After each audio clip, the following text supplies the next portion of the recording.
2023 Rolex Fastnet Race.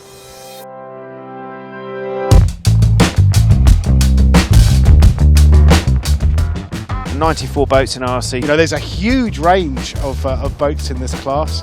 No particular design is dominating. You know, then, like we say, if you sail your boat well, you're going to get the result. Hold your course. Okay, you got 2 minutes. Let's blow this main, ease the main out. It's just how important it is just to find your space at the beginning of this. Yeah, like Mike and Annie were saying, it's very important to find a clean lane. Okay, let's go.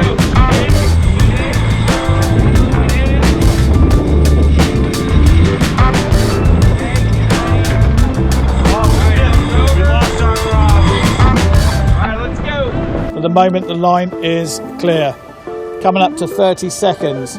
Let's get the 50th Rolex Fastnet Race started. 2, 1, All clear, line clear. Flag mapper is removed to IOC 2. Yeah, the wind is blowing about 15 to 20 knots right now on the starting line. The wind is going to increase in the coming hours, and by the time the last boats get out through the Needles, it should be blowing probably around 35 knots, and the current is going to be pushing the boat out, so it's going to be against the wind, and the waves will be very, very steep.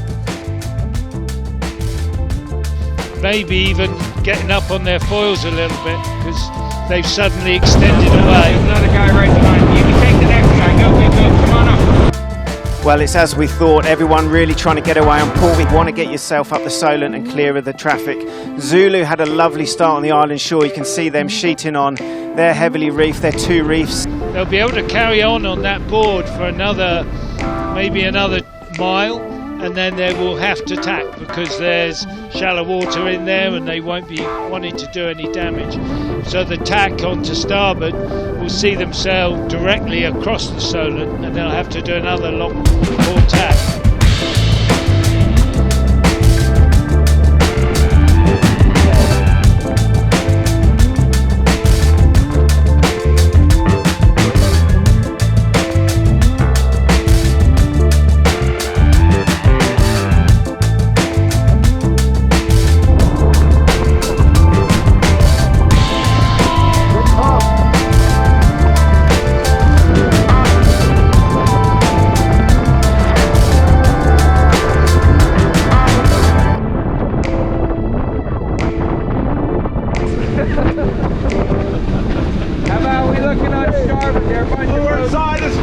It's a bit of an emotional journey when it's like this out the Solent, because you have that initial rush of energy getting off the start line.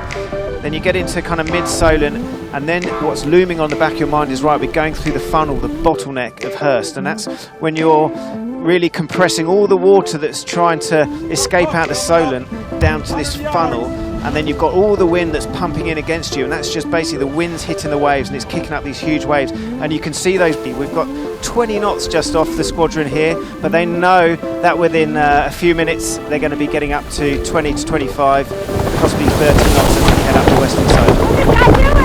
Hey! No!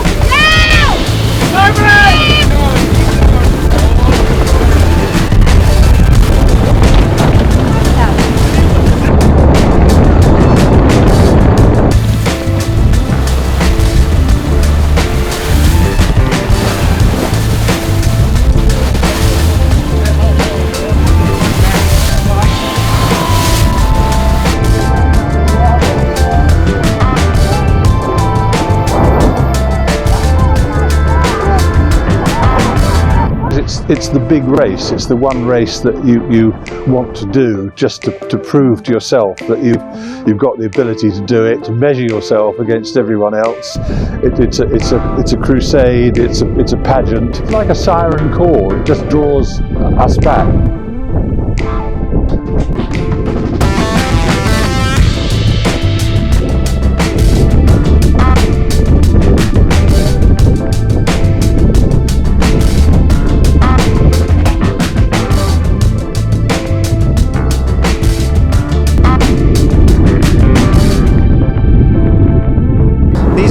They're passionate. You wouldn't be out there in this weather if you weren't about the sport, about taking part in this iconic race, and these guys are out there to win.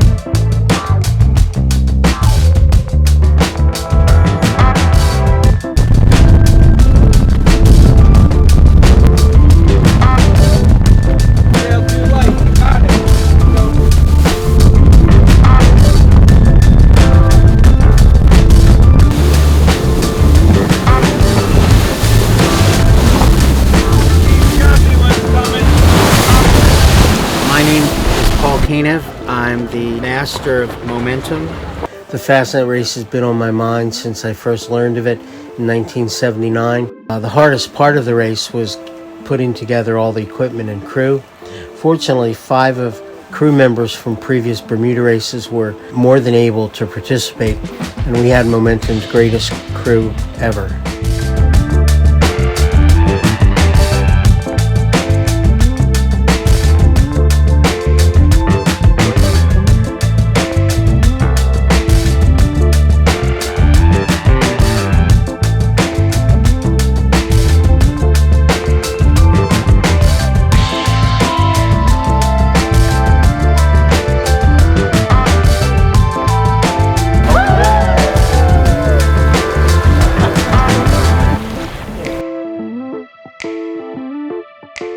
This is the 100th year race.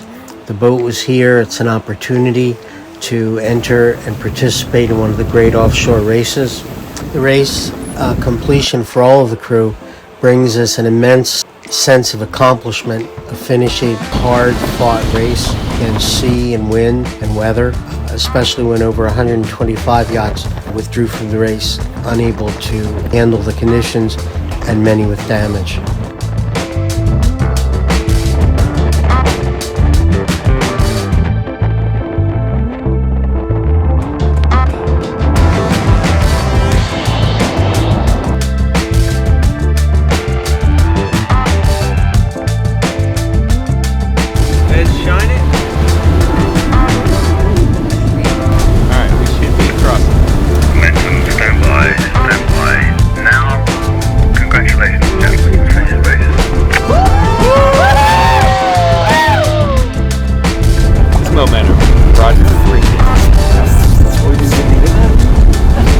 They heard it. I was kidding. Woohoo! Way to go, guys! All right, guys. Yeah! We did it!